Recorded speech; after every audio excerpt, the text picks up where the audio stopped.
Hello friends, welcome back to the channel. आज का video बहुत ही इंटरेस्टिंग होने वाला है और साथ ही साथ बहुत ही इन्फॉर्मेटिव। ये वीडियो स्पेशली प्रिपेयर किया गया है for the newly introduced national policy on education. जो हम नई शिक्षा नीति की बात कर रहे हैं। क्या नया है इस शिक्षा नीति में? शिक्षा नीति होती क्या है? नेशनल पॉलिसी ऑफ एजुकेशन जो होता है ये है क्या बेसिकली? कितने बार हमारे यहाँ ये national policy on education introduce हुआ है और क्या क्या चेंजेस इसकी वजह से आए हैं? इस वीडियो में हम ये सब कुछ डिस्कस करने वाले हैं। प्लीज़ इस वीडियो को फ्रॉम बिगिनिंग टिल एंड देखिएगा। आप सभी के करियर के लिए, जितने भी एस्पिरेंट्स हैं उन सब के करियर के लिए, जो टीचिंग लाइन में अपना करियर देखना चाहते हैं या जो हायर एजुकेशन में जाना चाहते हैं या जो बेसिक हमको एलिमेंट्री एजुकेशन के बच्चे हैं, उनके साथ किस तरीके से उनका आगे का एजुकेशन सिस्टम को प्लान किया जा रहा है, ये सारा कुछ मिलेगा आपको इस वीडियो में। बहुत ही इलैबोरेटिव मेथोडोलॉजी के साथ हम इस वीडियो को डिस्कस करेंगे। Beginning with the very first thing कि भाई what is national policy on education? है क्या ये national policy on education? It is a policy by government of India to promote the education from elementary to the higher education. यानी कोई एक person जो elementary education start कर रहा है, यानी एक बच्चा जो एलिमेंट्री एजुकेशन से शुरू करेगा अपनी पढ़ाई वहाँ से, या हम कहें फाउंडेशन से जो पढ़ाई शुरू होती है और टिल ही और she attends the higher education, जो पूरा मोड ऑफ ऑपरेशन रहता है, जिस तरीके से सारी चीज़ें प्लान की जाती है एजुकेशन सिस्टम की। फिर हम चाहे वो ड्रॉप आउट्स की बात करें कि लो रेट ऑफ ड्रॉप आउट हो, एट्रिशन ना हो बच्चों का, या अगर बच्चे ड्रॉप आउट्स हो रहे हैं तो वो किस तरीके से मेन स्ट्रीम एजुकेशन में दोबारा जुड़ सकते हैं। कंपलसरी एजुकेशन जो हम लोग बात करते हैं 6 से लेकर 14 ईयर्स के स्टूडेंट के बारे में, जो हमारा संविधान बात करता है, जो कॉन्स्टिट्यूशन में कई जगहों पर जिसका जिक्र आता है, चाहे वो फंडामेंटल राइट्स की बात हो या directive principle of state policy की बात करें, या हम बात करें डीपीएसपी में ही एक खास सेक्शन फंडामेंटल ड्यूटीज़ की।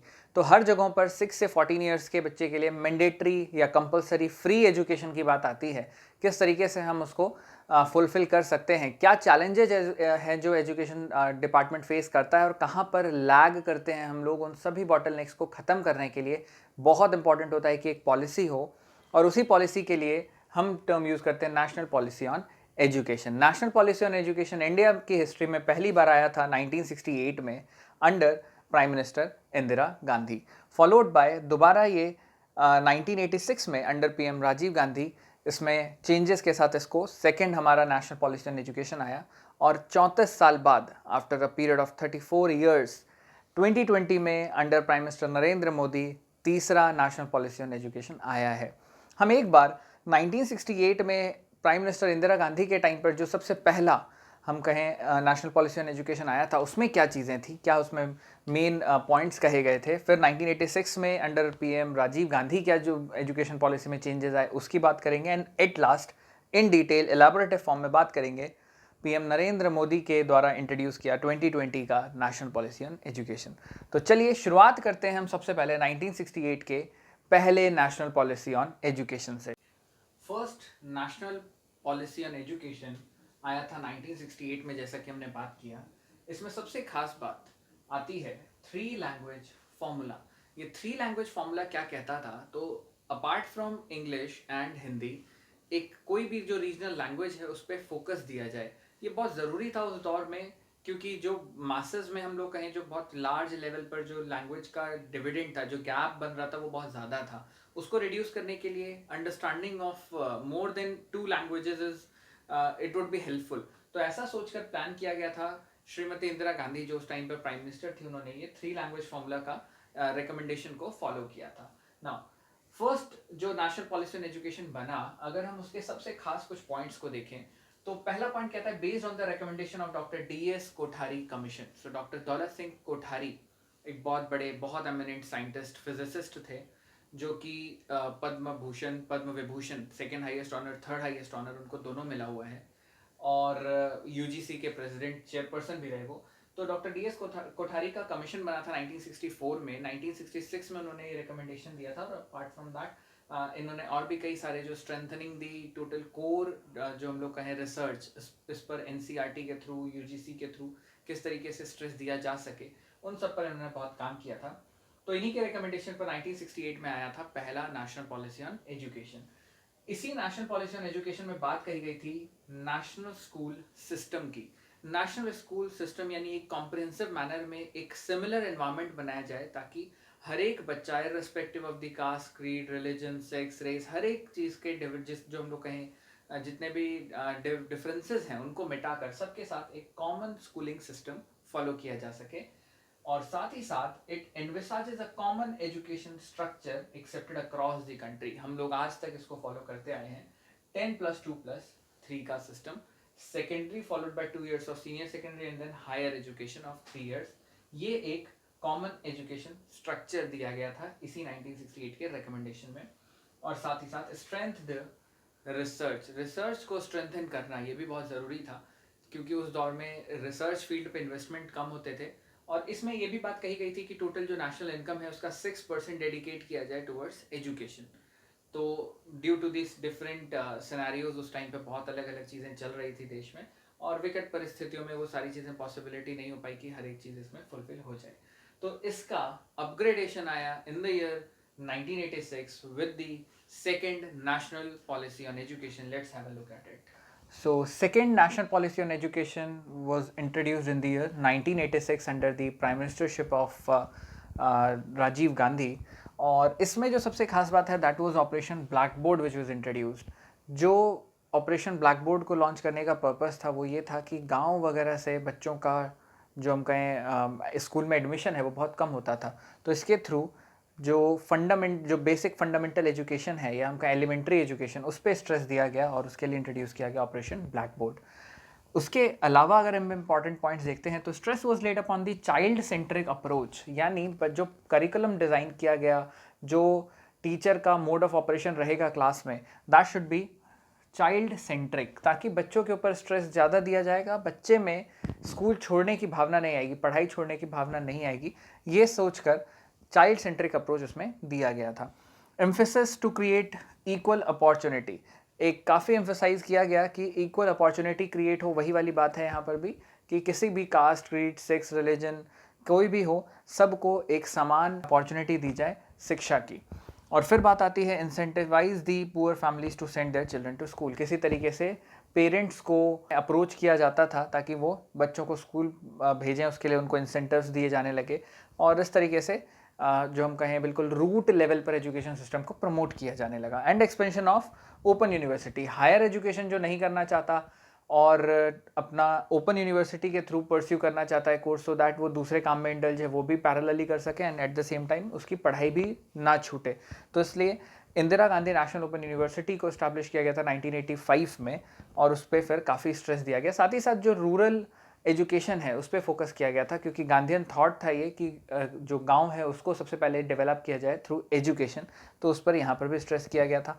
जीडीपी का 6% खर्च किया जाए यहाँ पर भी कहा गया था, बट खर्च नहीं हुआ। तो there was an number of reasons जिसकी वजह से वो चीज़ें नहीं हो पाई थी। एट द सेम टाइम ये कहा गया कि अगर एक हॉलिस्टिक डेवलपमेंट होता है तो बच्चा आगे चलकर ज़्यादा प्रोग्रेस करेगा। ये था second national policy on education. इसी का हम कहें एक अपग्रेडेड मॉडल जो है वो 1992 में इंट्रोड्यूस किया गया था। इसी को रिव्यू किया गया था बाय आचार्य रामामूर्ति, और 1992 में second national policy on education को अपग्रेड किया गया। तो आचार्य रामामूर्ति का कमीशन बनाया गया था 1990 में, उन्होंने रिपोर्ट दी थी, 1992 में वो रिकमेंडेशन आई थी during the prime ministership of PV Narasimha Rao.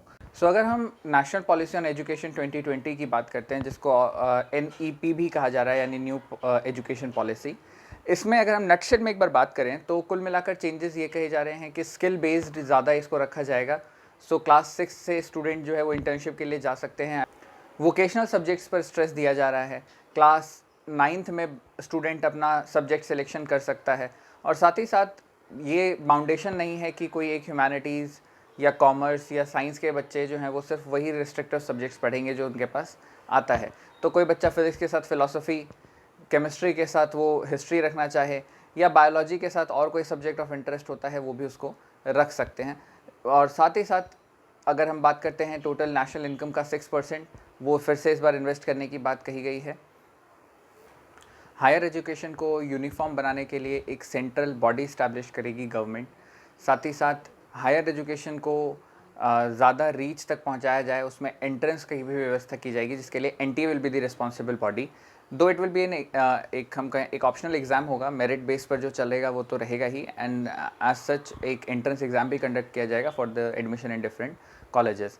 तो ये एक नटशेल में हमने बात की कि इंपॉर्टेंट लक्ष्य हैं क्या, और अब हम इसको एक डिस्क्रिप्टिव मैनर में समझते हैं एक-एक करके। So now we will look at the national policy on education 2020 which has been drafted by Dr. Krishnaswamy Kasturi Rangan. Dr. Krishnaswamy Kasturi Rangan, one of the most eminent scientists, एक बहुत बड़े visionary who has also headed the Indian Space Research Organization for a span of around 10 years, 1994 से 2003 तक he was the chairperson of ISRO, and he has also got the second highest award of India, the Padma Vibhushan, third highest award of India Padma Bhushan, as well as the fourth highest civilian award, that is Padma Shri. ये सारे award से सम्मानित एक बहुत ही eminent scientist. So doctor Krishnaswamy Kasturirangan ने ही draft किया है नेशनल पॉलिसी ऑन एजुकेशन 2020 में, इनके रिकमेंडेशन पर आया है। तो नेशनल पॉलिसी ऑन एजुकेशन 2020 को समझने के लिए सबसे पहले हम लोग दो चीज़ों को ध्यान देंगे। One is the vision and the other is principles. तो क्या विज़न रखा गया है नेशनल पॉलिसी ऑन एजुकेशन 2020 का? So there are three important points. The first is high quality education, हर एक बच्चे को high quality of education serve करे, यही है पहला इसका प्राइमरी विजन।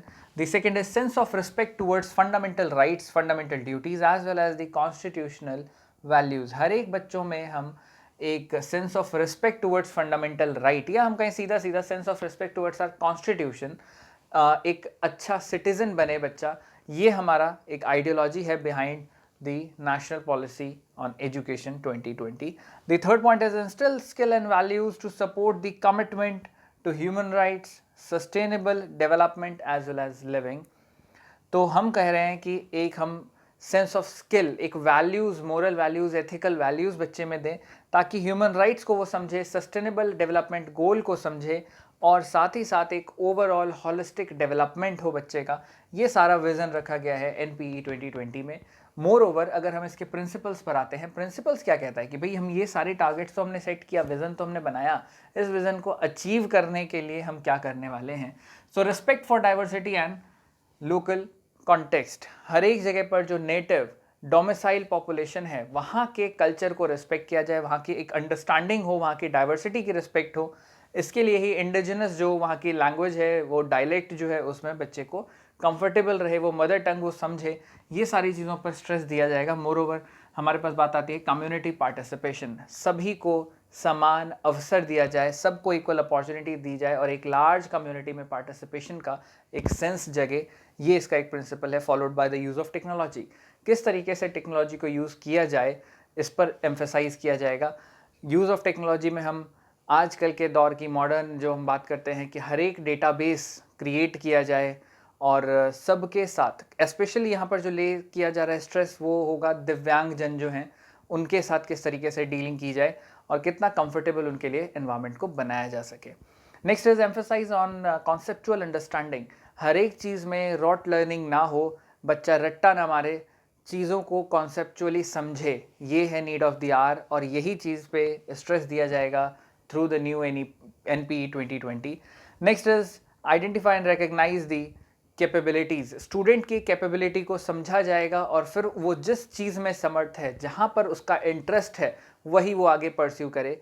एजुकेशन रिफॉर्म इस तरीके से लाने की बात कही गई है।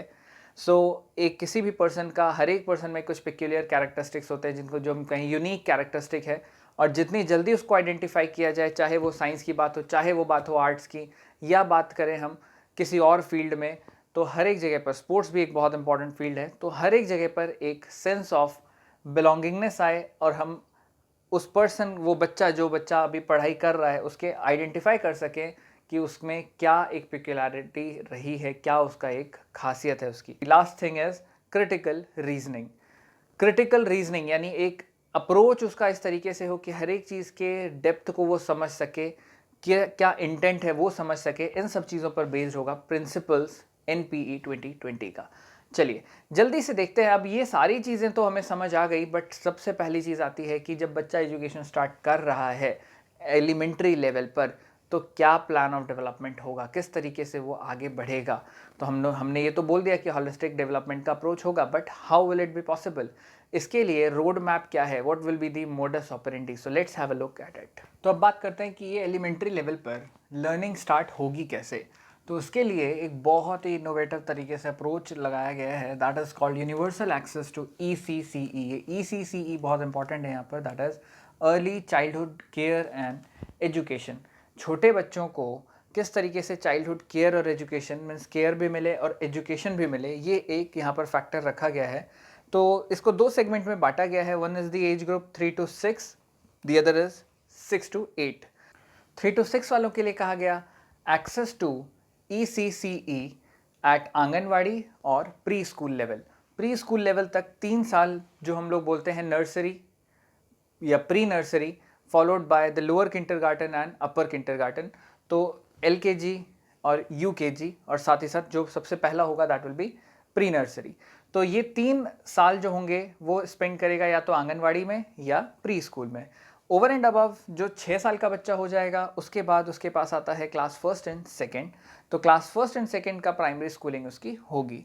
अब इसको किस तरीके से इम्प्लीमेंट किया जाएगा, तो इसके इम्प्लीमेंटेशन के लिए 4 मिनिस्ट्रीज़ को कहा गया है कि जॉइंटली इसको हम लोग मिलकर इम्प्लीमेंट करें। इस जिसमें मिनिस्ट्री ऑफ HRD, मिनिस्ट्री जिसको आज अब हम एजुकेशन मिनिस्ट्री कहेंगे, नए रिफॉर्म में ये भी बात कही गई है कि मिनिस्ट्री का नाम जो है वो चेंज हो रहा है, HRD की जगह वो एजुकेशन मिनिस्ट्री हो जाएगी।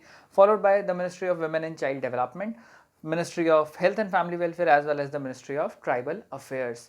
तो ये 4 मिनिस्ट्री कोलैबोरेट करेंगी आपस में इस पूरे प्रोग्राम को इम्प्लीमेंट करने के लिए।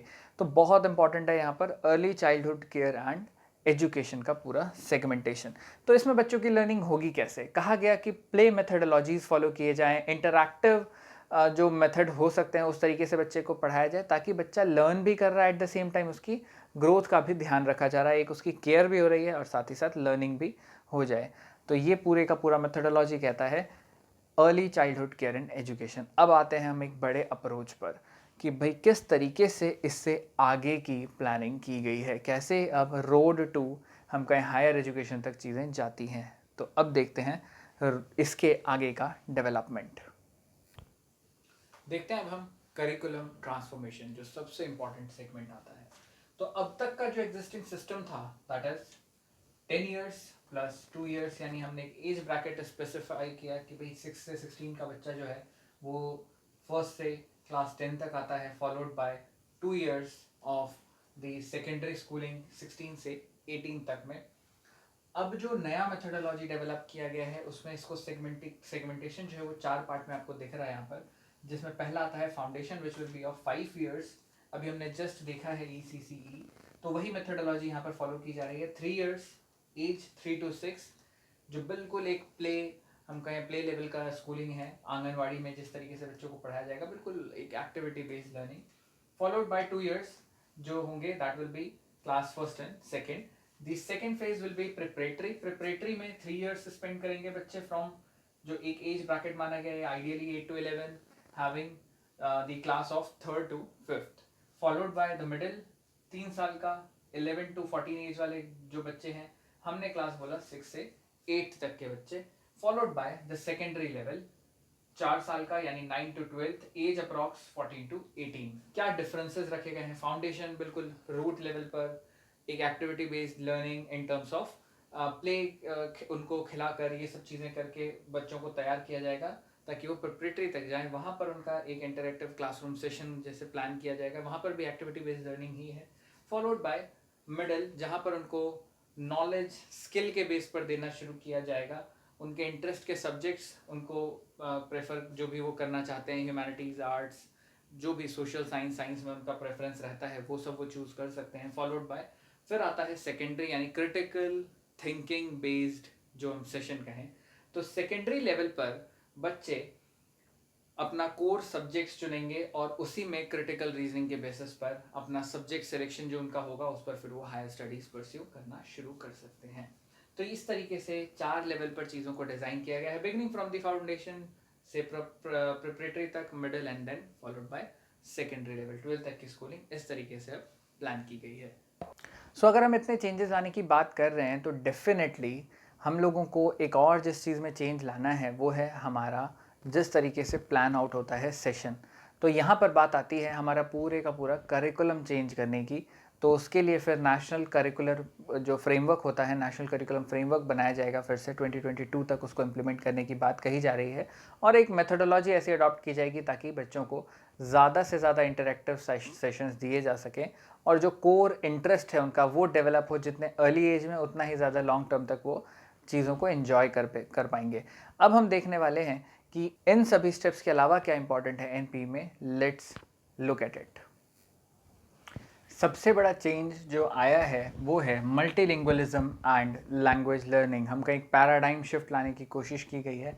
बहुत ही एक इम्पॉर्टेंट स्टेप है ये, जिसमें ये बात कही गई कि medium of instruction up till 5th and preferably till class 8th will be mother tongue और द लोकल लैंग्वेज। बच्चा 5वीं तक या preferably till 8th mother tongue में अब पढ़ेगा या जो उसकी लोकल लैंग्वेज है, लोकल डायलेक्ट है, उसमें वो चीज़ों को समझेगा। बहुत इंपॉर्टेंट है। दूसरी चीज़ आती है 3 लैंग्वेजेस बच्चों के लिए हो गया, यानी Hindi, English, apart from that जो भी उसकी एक लैंग्वेज है उसमें वो जो स्टेट है या यूनियन टेरिटरी वो डिसाइड करेगा कि लैंग्वेज कौन सी रहेगी। अपार्ट फ्रॉम दैट सारे के सारे क्लासिकल लैंग्वेजेस जो हैं वो भी अवेलेबल रहेंगे लर्निंग के लिए।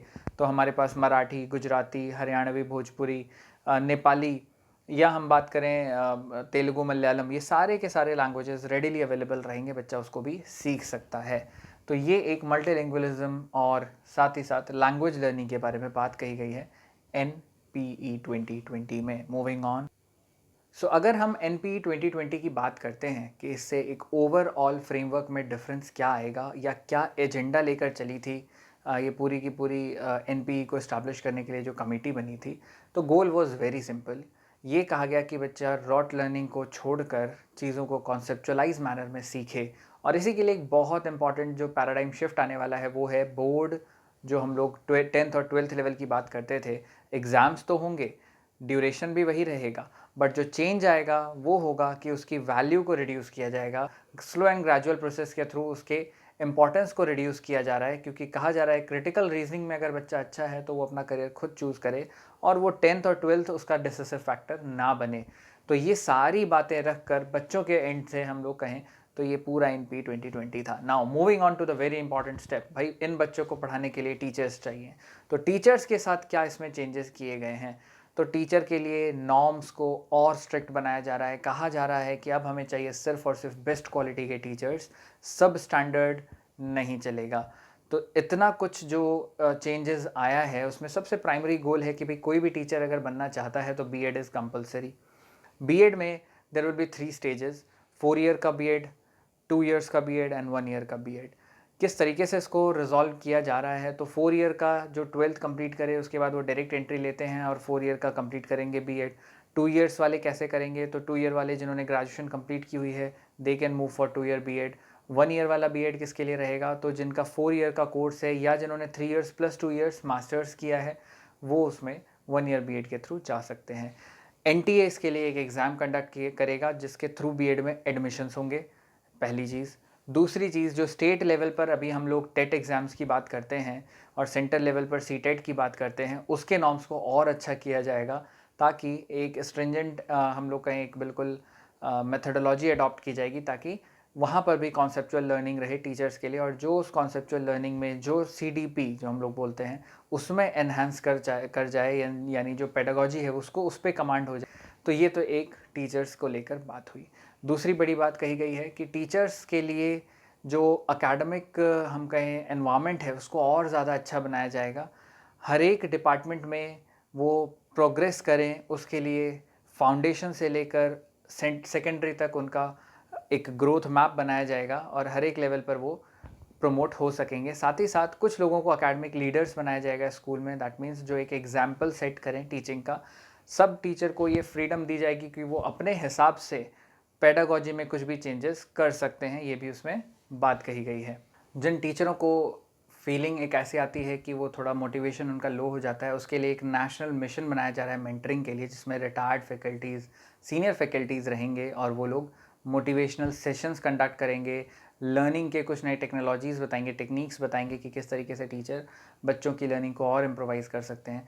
इनके साथ ही साथ जो शॉर्ट टर्म कोर्सेज़ या लोकल कोर्सेज़ रहते हैं, जैसे हम लोग डाइट वगैरह की बात करते हैं, वो courses as per the standards चलते रहेंगे। जितने भी कॉलेजेस जो इस बिज़नेस में हैं और एक सब स्टैंडर्ड तरीके से अपना कॉलेज मेंटेन करते हैं, सिर्फ डिग्री दे देते हैं, उन कॉलेजेस पर एक्शन होगा। इस पर भी गाइडलाइन आई हुई है। तो ये सभी चीज़ें टीचर्स के लिए हो गई। अब हम लास्ट सेगमेंट ले रहे हैं हायर एजुकेशन का। जिन बच्चों ने क्लास 12th कंप्लीट कर लिया, हमने एक सेक्शन तो टीचिंग के लिए बात कर दी, अदर हायर कोर्सेज़ के लिए क्या?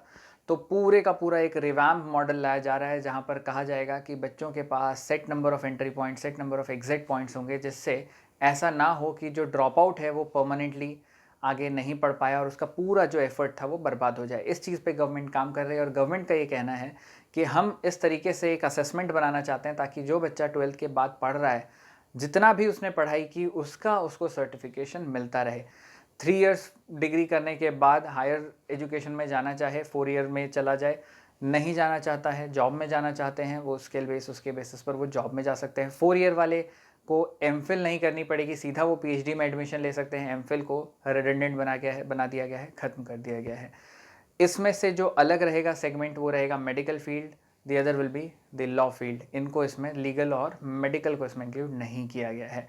तो ये पूरे का पूरा एनपीई को मैंने आपके साथ डिस्कस किया है। आपके पास इस में जो भी डाउट्स रह गए हैं, you can comment it in the comment box, I will reply instantly. मैं कोशिश करूँगा जितना जल्द हो सके उसको रिप्लाई करूँ। आई होप आपके सारे डाउट्स इस वीडियो के साथ क्लियर हुए होंगे नेशनल पॉलिसी ऑन एजुकेशन 2020 में। अगर आपको ये वीडियो अच्छा लगा है, do give it a like, share करें अपने साथियों के साथ, अपने फ्रेंड्स के साथ, फैमिली के साथ, and all those aspirants as well as with the teachers जिसको भी इस फील्ड में आगे जाना है और एक पूरे का पूरा ओवरव्यू समझना है NPE 2020 के बारे में। So with this will close our session for today. In the next video will meet, till then have a good day, stay safe, bye bye, take care.